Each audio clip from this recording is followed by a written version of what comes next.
أعوذ بالله من الشيطان الرجيم.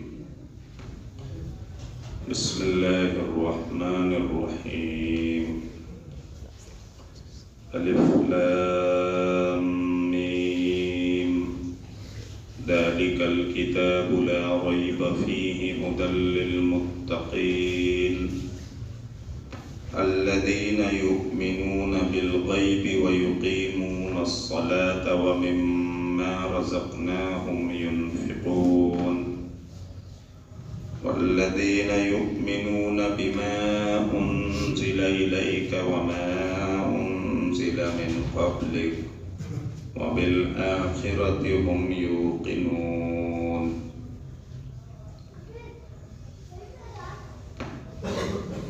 فجر کی نماز میں سلام پھیرنے کے بعد، فرض نماز کے بعد، اللہ کے رسول صلی اللہ علیہ وسلم عام نمازوں کے مقابلے میں زیادہ دعائیں پڑھا کرتے تھے. دن شروع ہو رہا ہے، ان دعاؤں میں سے ایک دعا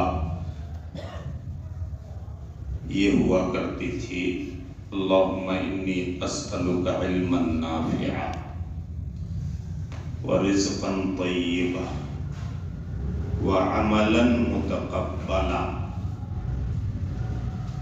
کہ اللہ میں تجھ سے بھیک مانگتا ہوں، تجھ سے سوال کرتا ہوں ایسے علم کا جو نفع دینے والا ہو.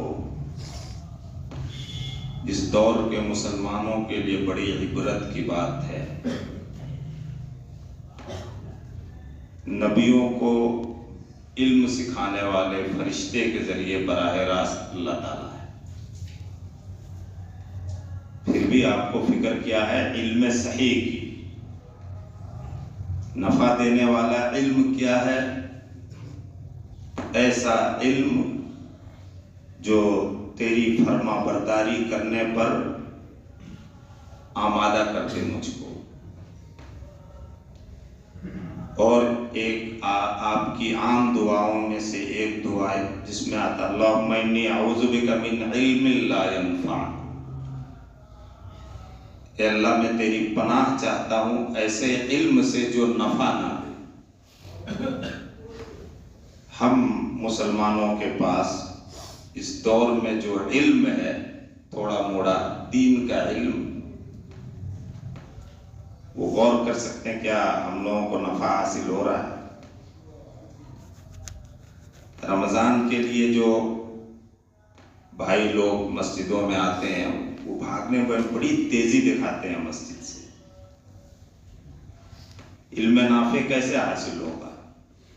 یا تو آپ ڈائریکٹ پڑھیں، آپ کے پاس اتنا نالج ہو، اتنی جانکاری ہو کہ آپ خود مطالعہ کیجئے، اسٹڈی کیجئے، یا نہیں تو قرآن و حدیث کی جو باتیں کی جاتی ہیں ان کو سنیے دھیان سے، تب نے علم نافع حاصل ہوگا.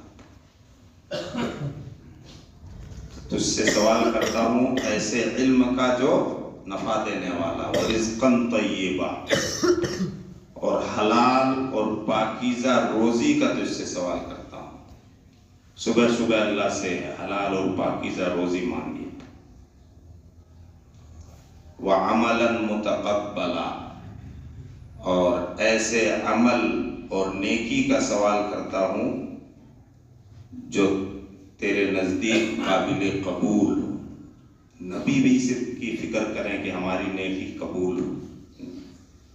کتنا اخلاص اور کتنی روحانیت کے ساتھ نبیوں کی عبادت ہوا کرتی. تو اللہ کی عبادت و بندگی میں گویا کہ وہ ڈوبے ہوتے تھے، پھر بھی فکر کیا کر رہے ہیں ہماری عبادت کو تو قبول فرما دے. ہم لوگوں کی نیت ہوتی ہے کب سلام پھیرے، جلدی بھاگنا. عام طور پر آپ یہ بھی دیکھیں گے مساجد میں کہ رمضان میں عشاء کی نماز جو فرض نماز 4 رکعت ہے اس کو چھوٹی کر دیتے ہیں، بہت چھوٹی کر دیتے ہیں، کیونکہ ادھر تراویح پڑھنا ہے اور جلدی پڑھ کر کے بھاگنا ہے. تو فرض ہے بھائی، فرض کا مقابلہ نفل سے نہیں ہو سکتا. فجر میں بھی ایک دم چھوٹی کر دیتے ہیں. اللہ کے رسول صلی اللہ علیہ وسلم فجر میں ہمیشہ بہت لمبی نماز پڑھا کرتے تھے. لمبی قرات کیا کرتے تھے۔ تو ان چیزوں کو خیال رکھ کر کے رمضان سے فائدہ اٹھائیے۔ جو نصیحتیں کی جاتی ہیں اس وقت تھوڑا سا اپنے آپ کو کنٹرول کرنا ہے، عصر میں اور فجر میں۔ بہرحال سورہ فاتحہ پڑھ کر کے بندے کیا مانگتے ہیں؟ اہدنا الصراط المستقیم، صراط مستقیم کی ہدایت دے دے۔ اللہ تعالیٰ ہدایت کا راستہ بتا رہا ہے۔ الف لام میم ذالک الکتاب لا ریب فیہ، سورہ بقرہ۔ یہ وہ کتاب ہے جس میں کسی قسم کا کوئی شک و شبہ نہیں، اللہ کی طرف سے ہونے میں۔ اہل مکہ کو سب سے زیادہ الجھن اسی بارے میں تھا کہ یہ کتاب محمد کی گڑھی ہوئی ہے صلی اللہ علیہ وسلم۔ تو اللہ رب العالمین نے کئی جگہ طرح طرح سے چیلنج پیش کیا کہ تم کو اس کتاب میں اگر کوئی بھی شک ہو تو اس جیسی کچھ آیتیں، کچھ صورتیں بنا کر کے لا کر کے دکھاؤ۔ اگر یہ انسان کا کلام ہے تو تمہیں بھی عربی بھاشا خوب آتی ہے۔ بار بار اللہ رب العالمین نے اس چیلنج کو پیش کیا کہ اس کتاب میں کوئی شک نہیں ہے، اللہ کی کتاب میں، اور اس میں جو باتیں بیان کی گئی ہیں اس میں بھی کوئی شک نہیں ہے۔ جو شک کرے وہ مسلمان نہیں ہو سکتا۔ اس کے بعد ہدی للمتقین، ہدایت ہے متقیوں اور پرہیزگاروں کے لیے۔ آپ کہیں گے کہ جو پہلے سے متقی ہیں، پرہیزگار ہیں، ان کو صرف یہ کتاب رہنمائی کرتی ہے، ان کو ہدایت کا راستہ دکھاتی ہے، کیا یہ خوبی ہے؟ ہدی للناس بھی اللہ نے کہا ہے کہ سارے انسانوں کی ہدایت کے لیے یہ کتاب آئی ہے۔ لیکن یہ کتاب زبردستی کسی کو ہدایت نہیں دیتی ہے۔ ہدایت اسے ملتی ہے جو اس کتاب سے ہدایت لینا چاہتا ہے، جو دنیا میں اس یقین کے ساتھ زندگی گزارتا ہے کہ دنیا میں کچھ کام غلط ہیں، انسانوں کے کچھ کام ایسے ہیں جن سے اللہ ناراض ہوتا ہے، ان کاموں سے بچ کر کے زندگی گزارنے کا جذبہ جس کے اندر ہوتا ہے، اسی کو اس کتاب سے فائدہ ہوتا ہے۔ آگے پھر اللہ تعالیٰ نے متقیوں کی پہچان بتائی ہے کہ ان کے عمل کیسے ہوا کرتے ہیں، ان کو انشاءاللہ کل سنیں گے۔ پھر میں کہوں گا کہ اب دیکھیے رمضان بڑی تیزی سے نکل رہا ہے۔ فجر کے وقت جو قرآن سے نصیحت کی جاتی ہے اور عصر میں اس کو غنیمت جانیے، بغیر سخت ضرورت کے دیکھا دیکھی میں نہ جایا کیجیے۔ مسجد میں تھوڑی دیر بیٹھیے، جب تک آپ بیٹھے ہیں، ہم لوگ بیٹھے ہیں، فرشتے وہاں دعا دے رہے ہیں، اللہم اغفر لہ ورحمہ، کہ اللہ اس بندے کو تو معاف فرما دے اور اس پر رحم فرما۔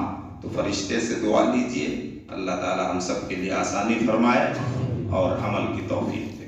سبحان اللہ و بحمدہ، اشہد ان لا الہ الا